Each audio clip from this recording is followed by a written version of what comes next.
The kind of people who are drawn to Thacher are the ones who aren't afraid to experiment, to express themselves.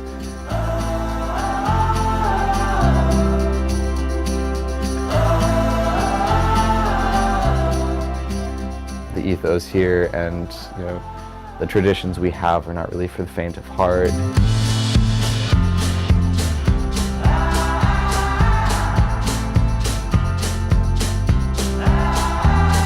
Academic life at Thacher is rigorous, to say the least.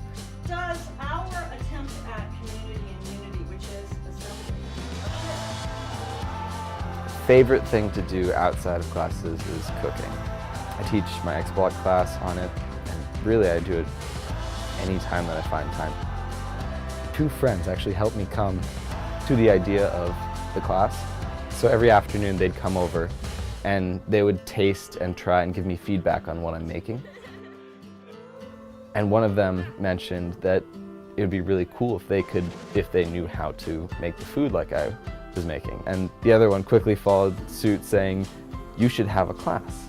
And so I spent my summer designing this curriculum, coordinating with a bunch of faculty. Right?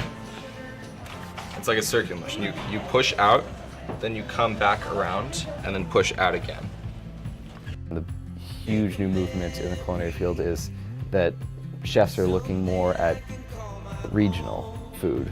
And so that's something that I'm looking towards here. I'm the head of the hog and food programs at Thacher. My main focus is going out to farms so students can actually have that first-hand experience with where their food comes from, how it's made, and then building partnerships with those farms and getting more local produce in our dining hall.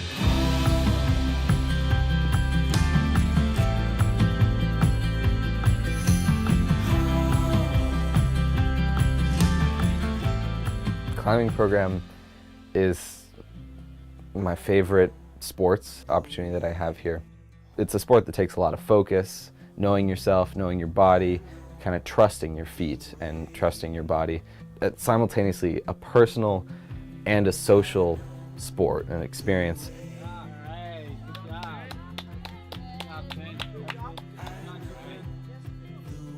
Because we have a student body who is really friendly, really experimental in terms of their interests and really expressive, it's really easy to kind of come into Thacher, be swept up in the current and find your place.